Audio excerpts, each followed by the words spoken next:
간을 망치는 치명적인 음식 3가지. 안녕하세요. 요즘 들어 유난히 피곤함이 쉽게 찾아오거나 아침에 일어나도 개운하지 않다고 느끼신 적 있으신가요? 그렇다면 여러분의 간이 지쳐 있다는 신호일 수 있습니다. 간은 흔히 침묵의 장기라고 불립니다. 문제가 생겨도 특별한 통증 없이 조용히 참기 때문에 우리가 눈치채지 못하고 지나치기 쉽죠. 하지만 그만큼 더 위험할 수 있습니다. 그리스 철학자 플라톤은 이렇게 말했습니다. 지혜는 자신의 무지를 아는 데서 시작된다.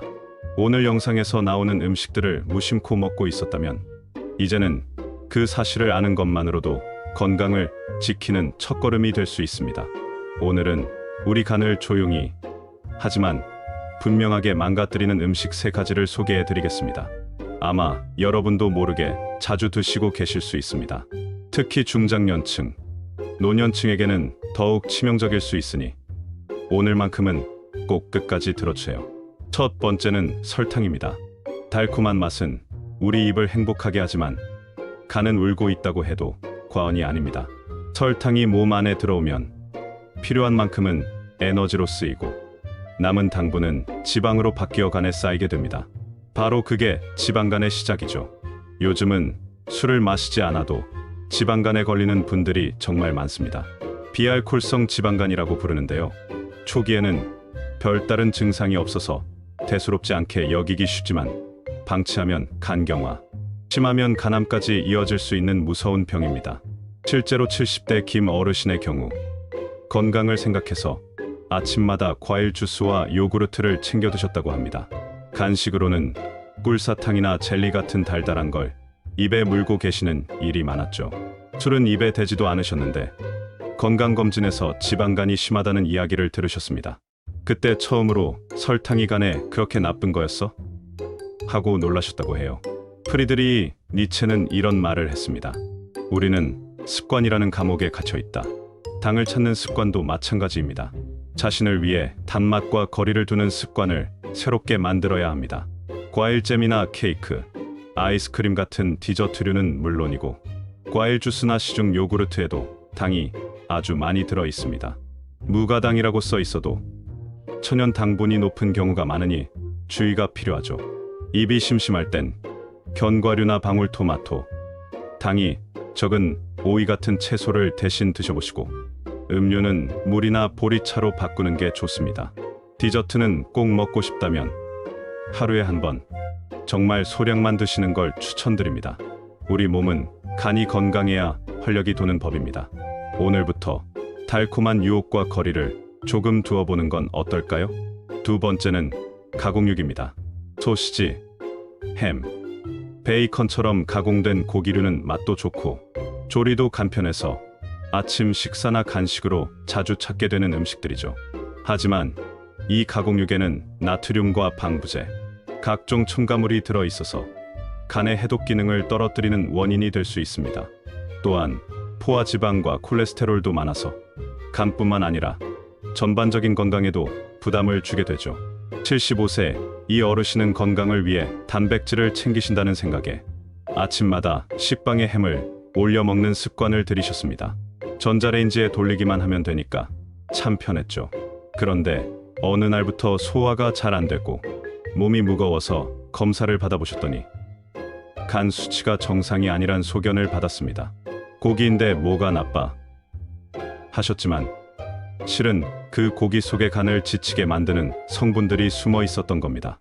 소크라테스는 이렇게 말했습니다. 자신을 돌보지 않으면서 남의 삶을 걱정하는 것은 어리석다.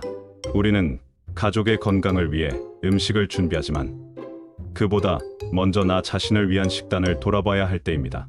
물론 완전히 끊기 어렵다면 삶은 달걀이나 닭가슴살, 생선처럼 비교적 순한 단백질로 바꾸는 것도 방법입니다. 김밥이나 샌드위치를 만들 때도 햄 대신 달걀지단이나 채소를 넣는 거죠. 꼭 드셔야 한다면 양을 줄이고 일주일에 한두 번 정도로 제한하는 것만으로도 간에 큰 도움이 됩니다. 세 번째는 튀긴 음식입니다. 치킨, 돈가스, 감자튀김, 도넛. 먹을 때는 입 안 가득 행복하지만 간은 그 기름을 해독하느라 힘이 쭉 빠집니다. 기름은 고온에서 산화되면서 간 세포를 손상시키는 독성 물질을 만들어냅니다. 트랜스지방도 간의 지방 대사를 방해하면서 지방이 간에 쌓이게 만들어 간 기능을 떨어뜨리죠. 박 아주머니는 일주일에 한두 번씩은 꼭 치킨을 드셨다고 해요. 이 나이에 뭐라도 맛있게 먹어야지 하시면서요. 그런데 어느 순간부터 피곤함이 쉽게 오고 입안이 쓴맛이 나며 눈도 쉽게 피로해지더랍니다. 검진을 받으니 간 기능이 저하되어 있었고 그제야 튀김류가 간에 그렇게 무거운 짐이었단 걸 알게 되셨다고 합니다. 데카르트는 이런 말을 했죠. 나는 생각한다. 고로 존재한다. 생각 없이 반복하는 식습관은 결국 몸을 병들게 합니다. 무엇을 먹는지, 어떻게 먹는지를 돌아보는 그 순간 건강한 존재로 거듭나는 첫걸음을 내딛게 되는 겁니다.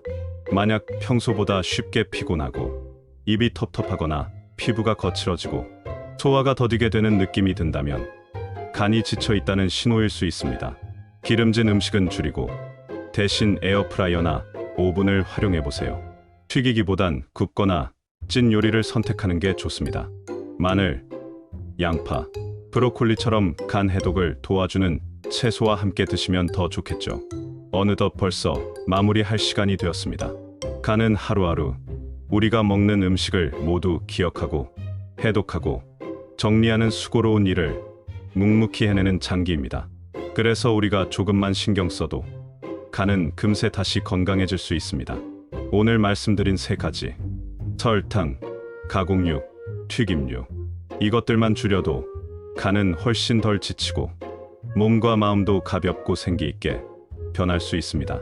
에피쿠로스는 건강한 육체와 평온한 마음이 행복의 근원이라고 했습니다.